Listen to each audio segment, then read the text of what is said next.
প্রিয় দর্শক, আসসালামু আলাইকুম। এটি উইনের পক্ষ থেকে আপনাদের সকলকে স্বাগতম। প্রিয় দর্শক, আজকে আমরা রোধের সূত্র সম্পর্কে কিছু জানার চেষ্টা করব। আশা করি সাথেই থাকবেন।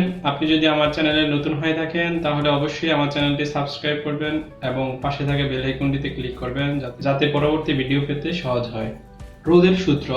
রোধ হচ্ছে কোনো একটি পরিবাহীর মধ্যে কারেন্ট প্রবাহের বাধা, অর্থাৎ পরিবাহীর মধ্যে যে কারেন্ট প্রবাহিত হবে সেই কারেন্ট প্রবাহে যে বাধা সৃষ্টি হয় বা যে বাধা দেয় তাকে রোধ বলা হয়।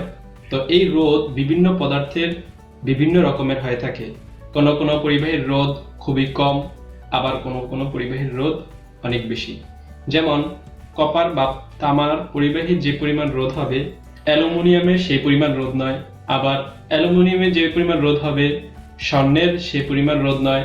অর্থাৎ বিভিন্ন পরিবাহী পদার্থের রোধ বিভিন্ন রকমের হয়ে থাকে। তো এই রোধ বিভিন্ন পদার্থের কি পরিমাণ হয়ে থাকে সেই সম্পর্কে আমরা আজকে আলোচনা করব। তো প্রিয় দর্শক, আমি এখানে একটি পরিবাহী আঁকছি এবং এই পরিবাহীর এলকে ধরা হয়েছে দৈর্ঘ্য, প্রস্থচ্ছেদ ধরা হয়েছে এ, অর্থাৎ পরিবাহীটি কতটুকু মোটা, এবং পরিবাহীর রেজিস্ট্যান্স আর ধরা হয়েছে।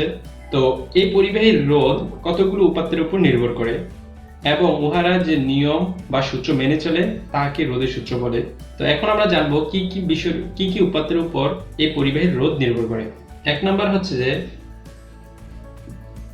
একটি পরিবাহীর রোধ তার দৈর্ঘ্যের সমানুপাতিক, অর্থাৎ পরিবাহীর রোধ দৈর্ঘ্যের সমানুপাতিক, অর্থাৎ পরিবাহীটির দৈর্ঘ্য যত বেশি হবে তার রোধও তত বেশি হবে।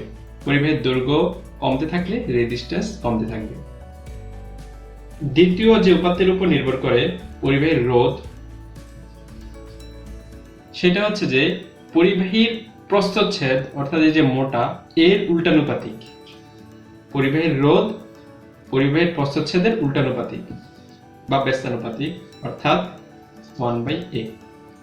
অর্থাৎ পরিবাহীর প্রস্থচ্ছেদ যত বাড়বে পরিবাহীর রেজিস্ট্যান্স তত কমতে থাকবে, পরিবাহীর প্রস্থচ্ছেদ যত কমবে পরিবাহীর রেজিস্ট্যান্স তত বাড়তে থাকবে। অর্থাৎ পরিবাহীটি যত চিকন হবে তার রেজিস্ট্যান্স তত বাড়তে থাকবে এবং পরিবাহীর প্রস্থচ্ছেদ যত মোটা হবে তার রেজিস্ট্যান্স তত কমতে থাকবে।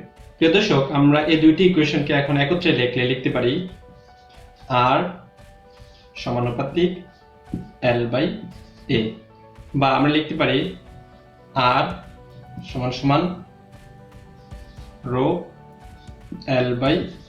এখানে সমানুপাতিক থেকে ইকুয়াল টুতে নেওয়ার কারণে এখানে ধ্রুবক দিতে হবে, আর এই ধ্রুবকটা হচ্ছে একটি পরিবাহীর নির্দিষ্ট মান, অর্থাৎ আমি যে পরিবাহী নেব সেই পরিবাহীর আপেক্ষিক রেজিস্ট্যান্সকেই এর রো দ্বারা ইন্ডিকেট করানো হয়েছে।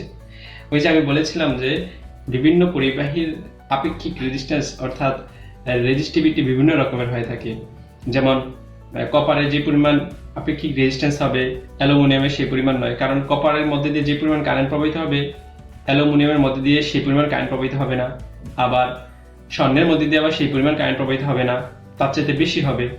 এই যে রেজিস্ট্যান্সের যে ভিন্নতা পরিবাহী ভিত্তিক, পরিবাহীর উপর নির্ভর করে রেজিস্ট্যান্সের যে ভিন্নতা আসে, এই রেজিস্ট্যান্স এর মানগুলো এই আপেক্ষিক রেজিস্ট্যান্সের উপর নির্ভর করে। অর্থাৎ যে সকল পদার্থের আপেক্ষিক রেজিস্ট্যান্স বেশি সে সকল পদার্থের রেজিস্টিভিটিও বেশি, আর যে সকল পদার্থের আপেক্ষিক রেজিস্ট্যান্সের মান কম সে সকল পদার্থের রেজিস্ট্যান্সের মানও কম। তো এখন আমরা ইকুয়েশন থেকে লিখতে পারি অতএব R = রো L/A, অর্থাৎ পরিবাহীর প্রস্থচ্ছেদ তার রেজিস্ট্যান্সের উল্টানুপাতিক এবং পরিবাহীর দৈর্ঘ্য তার রেজিস্ট্যান্সের সমানুপাতিক এবং পরিবাহীর আপেক্ষিক রেজিস্ট্যান্স তার রেজিস্ট্যান্স সমানুপাতিক। প্রিয় দর্শক, আশা করি রোধের সূত্রটি বুঝতে পারছেন।